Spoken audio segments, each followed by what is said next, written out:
hace 11 o 12 años escuché por primera vez una entrevista con uno de los hombres que más admiro en el cuerpo de Cristo. Él murió en el 2007. Se llama R. Katz, pero la entrevista obviamente la escuché años después de que él murió. Él escribió varios libros, uno de ellos es Fundamentos Apostólicos, pero él era un judío con mucho intelecto, un maestro en Harvard, y en medio de su búsqueda del Señor, en búsqueda de Dios, como ateo, como un marxista, él tiene un momento de revelación y él se va a Alemania porque se acaba de divorciar de su esposa alemana, y él se va por toda Europa y está en Alemania y está pidiendo que le den un ride, un aventón, y un joven bien parecido alemán le dice: hey, ven, y le agarra sus maletas, lo sirve, le invita a la comida, y dice: yo no sé por qué, en qué momento o por qué razón empecé a abrirle mi corazón a este hombre, a este joven que se veía que sabía menos que yo y que era un alemán, y todas sus respuestas eran muy dulces hacia mi persona, hasta tal momento que me abrumó el hecho de que yo estaba siendo vulnerable con él, siendo un judío con un alemán más joven que yo. Entonces me irritaba el hecho de que estaba siendo vulnerable con él, y también el hecho de que él me estaba respondiendo con tal dulzura, sabiendo que yo era un judío. Hasta el momento donde le dije: hey, yo soy un judío. Tienes que dejar de pretender que eres buena gente conmigo. Y él empezó a decir: bueno, yo soy bueno porque Dios es bueno y porque Dios te ama, Art. Y ellos empezaban a argumentar, y yo empecé a vomitarle todos mis argumentos, y ¿quién eres tú? Y ¿sabes quién soy yo? Y soy una eminencia en esto, y no existe Dios, etc. Y dice, y aparte la humanidad está toda mal, y el mundo está todo mal, en todo su pesimismo y amargura. Y dice, este hombre nada más me volteaba a ver con una sonrisa en su cara y dijo: ¿sabes qué es lo que necesita el mundo, Art? Dice: ¿qué? Dice, lo que el mundo necesita es que nos lavemos los pies los unos a los otros. Dice, y por primera vez eso me tocó mi corazón. Dice, fue un momento de fue un momento de eureka. Y me di cuenta que el problema de mi ceguera, el problema de todo el mundo, el problema de encontrar un corazón vacío en todas las filosofías y años de estudio y mi gran intelecto, era de que todo el misterio de la vida estaba escondido en la humildad, que la humildad es el centro y la puerta para conocer a Dios. Y él habla de todo tuvo encuentros con diferentes personas, y él obviamente llegó a conocer a Jesucristo al final. Pero este principio de R. Katz lo estoy tomando en esta historia porque es verdad. La gloria de Dios está escondida en su humildad. Y no hay algo más humilde en toda la existencia del hombre que Dios haciéndose hombre. Y tenemos que partir desde ese punto cuando queremos empezar a descubrir la riqueza, la grandeza de Dios. Y tenemos que estudiar su preexistencia. Y no voy a meterme en esta situación teológica porque es increíble y es muy vasta, pero tenemos que empezar diciendo, ok, Dios y su preexistencia son primordiales. Dios existió antes de todo lo que Él creó. Antes de que su trono existiera, Él existía. Todo lo creado fuera de su persona fue después de Él. Él tiene una preexistencia. Y ese es el resumen de la preexistencia de Dios. Hay libros fascinantes que nos hablan de eso. Pero después de que entramos a su preexistencia, después lo tenemos que ver a Él como el Dios creador. Pero no solamente el Dios creador, Dios Padre creador, es Dios Hijo creador, Dios Espíritu Santo creador. La Biblia es clara que fue desde Génesis hasta el libro de Hebreos que el que creó todas las cosas, y por medio de quien creó todas las cosas, fue Jesucristo, y quien sostiene todas las cosas con el aliento que sale de sus pulmones, es Jesucristo.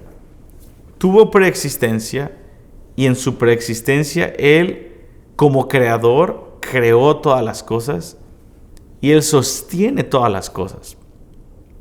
Y además de eso, Jesucristo cuando viene, ahora tenemos que hablar de su encarnación.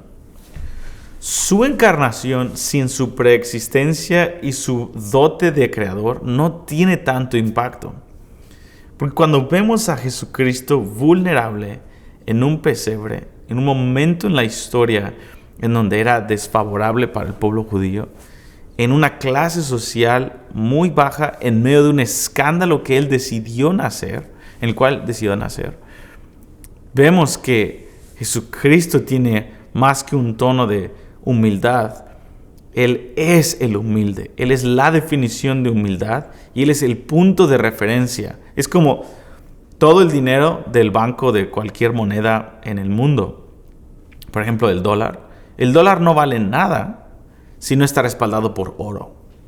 No podemos hablar de humildad y podemos escribir libros de humildad, pero lo que respalda ese concepto de humildad es la materia de humildad, que es Jesucristo. Él es la humildad y de ahí existe todo el tema de la humildad. Entonces, Él es el humilde. Él es la humildad. Él definió la humildad en su encarnación. Y en su encarnación podemos descubrir una ventana para encontrarnos con su gloria. Y ese es el misterio. Por eso el Evangelio está velado para cualquier persona, primero judío y después gentil, que quiera encontrarse con Dios y no puede encontrarse por medio de su humildad y de la cruz, que vamos a ver en la próxima sesión. Por eso la gente no puede entender a Dios, no puede. El quebranto del corazón viene cuando entendemos su humildad y su crucifixión. Por eso la cruz es gloriosa, el nacimiento de Jesús es glorioso, su encarnación es gloriosa. Pero Jesucristo fue anunciado por ángeles y por primera vez en la historia vemos que el cielo viene a la tierra y es más que un ángel cantando, los ángeles bajan a la tierra y le anuncian a unos pastores que el Señor tenía una buena voluntad hacia los hombres y que nos había dado a Emmanuel, a un Salvador. Entonces el cielo baja y canta por primera vez desde la caída del hombre, donde se hizo una separación entre el cielo y la tierra, por el anuncio de la encarnación de este niño y del nacimiento de Dios en Belén. El cielo puede irrumpir en la tierra y hay un adelanto de lo que este niño vendría a establecer, que es que los ángeles que le cantan al Señor vendrían en algún momento a la tierra. Literalmente lo que Jacob vio, ángeles subiendo y bajando en una escalera, sucede debido a la encarnación. La escalera es Cristo. Su encarnación por medio de su humildad y su estar dispuesto a humillarse con nosotros es lo que abre la oportunidad para nosotros de que el cielo venga a la tierra. Y después sabemos que es anunciado, es venerado, es perseguido, es odiado y nace en un contexto de controversia.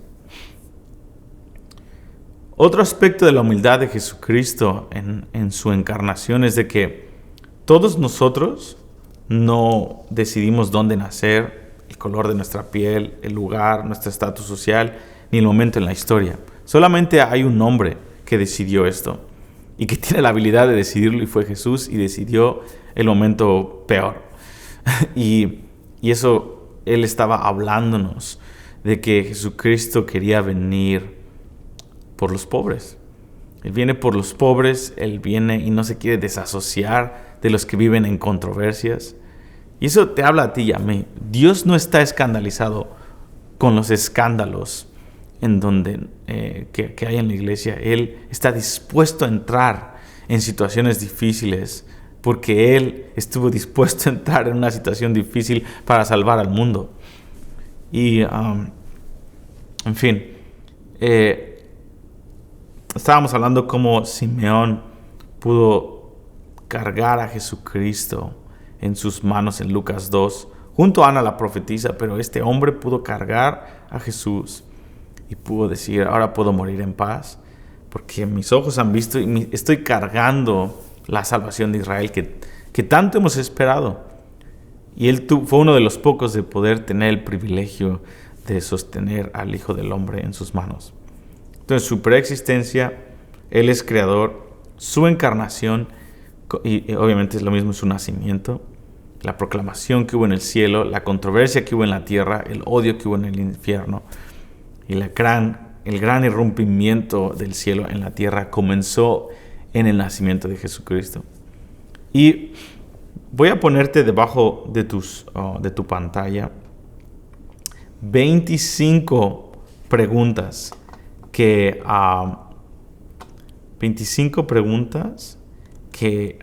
podemos hacerle a María en la era venidera.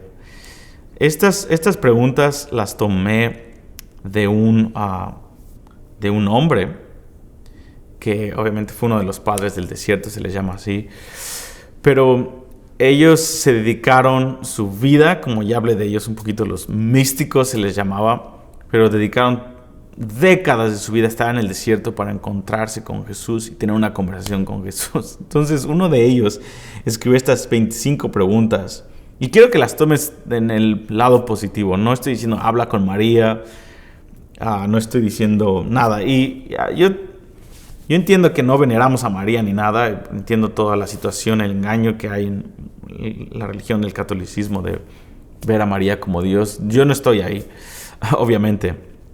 Pero también he aprendido a ser tardo en hablar algo negativo acerca de María, porque no quiero llegar al cielo y que el Señor Jesús me diga, ¿qué dijiste de mi mamá?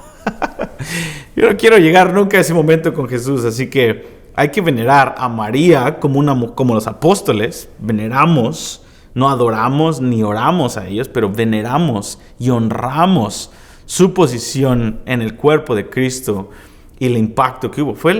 Dio a luz a Dios. O sea, María, aparte de eso, tuvo una experiencia que ningún otro ser humano se le permitió tener, que es dar a luz a Dios en la carne y criarlo, guardando todas estas cosas en su corazón, siendo la única, junto con José y Juan el Bautista, la única que sabía quién era ese hombre. Entonces, en la era venidera, en la resurrección de los santos, este hombre escribió 25 preguntas que le quiere hacer a María, y este hombre ya está con el Señor, obviamente, y seguramente ya tiene la oportunidad de preguntarle estas cosas, no sé. Pero yo he llorado varias veces al meditar en la realidad de las respuestas que María puede tener acerca de esta realidad. No por María, sino por pensar en Jesús en sus 30 años de estar encubierto, como dice Isaías 49, que el Señor lo afiló como una flecha y después lo guardó en su aljaba. Y eso habla de los años escondidos de Jesús en su humildad. Voy a leerte algunas de ellas, pero van a estar debajo de tu pantalla para que tú las puedas leer.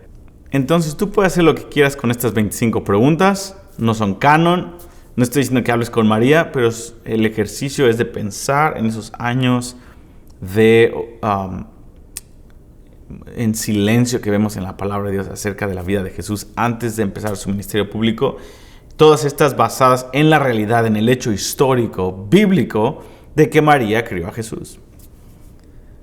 La primera es, ¿cómo fue ver a Jesús orar? ¿Cómo oró Jesús? Esto impactó a los apóstoles también. En Lucas 10, los discípulos le dicen, enséñanos a orar.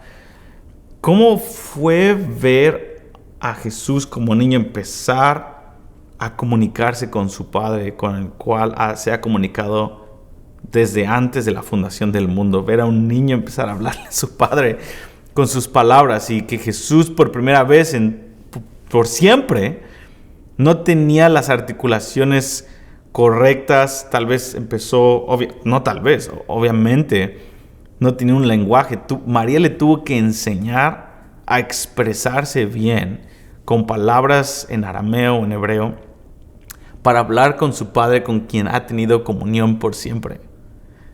Eso a mí me llena de ternura porque tengo niños que dicen que dicen cosas chistosas. Por ejemplo, ayer mi hija lo llevé a ver una película que se llama The Paw Patrol y tenemos este dicho siempre. Yo siempre digo, that was epic, eso fue épico. Y terminando, mis hijos estaban aplaudiendo en el cine, éramos los únicos, el único papá con 2 niños estaban aplaudiendo, Sky, ¿no? Con palomitas, queso por todos lados. Y terminando la película, él lo dice, voltea conmigo y dice, Papa, that was epic. En vez de epic, eso fue equipo, en vez de épico. Pero ella estaba segura de que lo dijo bien y yo no la corregí, obviamente, nada más por dentro dije, that was epic. Y obviamente nos llena de ternura. Jesús tuvo 4 años en algún momento y su expresión con el Padre fue tarareando poco a poco y María estuvo involucrada en ese proceso. Dios fue ese niño y el pensar en él como un niño aprendiendo a hablar, digo, Dios, no tenías que haber hecho esto, pero lo hiciste por nosotros. Y tuviste que aprender en la incapacidad de una mente normal, como un hombre normal, aprender el lenguaje. La otra fue, María, ¿cuál fue tu reacción? ¿Cuál fue la reacción de Jesús cuando vio a otros niños reírse durante el servicio de la sinagoga? Cuando no prestaban atención, cuando se estaba venerando a Dios. ¿Cuál fue su reacción? 3. Cuando él vio un arco iris, ¿alguna vez mencionó un diluvio? Otra pregunta, ¿alguna vez te sentiste extraña al enseñarle cómo él creó el mundo? Otra, cuando él vio a un cordero siendo sacrificado, comenzó a actuar diferente. Imagínate en esos años cuando lo llevaban una vez al año y veían a los sacerdotes degollar a los corderos inmolados. Y él empezó a darse cuenta de quién era él. Hubo alguna reacción en su carne de, tal vez se puso en silencio. Esto es real. Jesús nunca ocultó sus emociones, un hombre lleno de emociones. ¿Alguna vez lo viste con la mirada distante como si estuviera escuchando a alguien que tú no podías oír? ¿Cómo se portó Jesús en los funerales, creciendo? Otra pregunta, me conmueve muchísimo. María, ¿alguna vez se te ocurrió que el Dios a quien le estabas orando estaba dormido debajo de tu techo? Que estaba orándole María a Yahweh mientras la acaba de poner a dormir en el otro cuarto. O le acaba de cambiar su pañal. ¿Alguna vez trataste de contar las estrellas con él y lo lograste? Porque la Biblia dice que él conoce el nombre de todas las estrellas y las conoce por nombre y sabe cuántas hay. ¿Alguna vez lo viste llegar a la casa con moretones en la cara porque se cayó? ¿Le fue bien en la escuela a Jesús? ¿Alguna vez tuvo que hacer alguna pregunta acerca de las Escrituras? ¿Qué crees que él pensó cuando vio a una prostituta ofrecerse a sí misma por un precio, vendiendo su cuerpo, el cuerpo que él mismo creó? ¿Alguna vez lo viste observando detenidamente la carne de su brazo derecho mientras sostenía un terrón de tierra? En fin, ¿alguna vez lo llamaste padre por accidente? ¿Sus hermanos y hermanas entendían lo que estaba sucediendo? ¿Alguna vez pensaste, ese es Dios comiendo mi sopa? En fin, ahí tienes más preguntas que son un ejercicio para pensar en la humildad y en el proceso de la encarnación y cómo Jesucristo creció entre nosotros. Como tarea tienes leer Isaías 49 al 53. Estos capítulos haz preguntas al Espíritu Santo. Vamos a la siguiente sesión.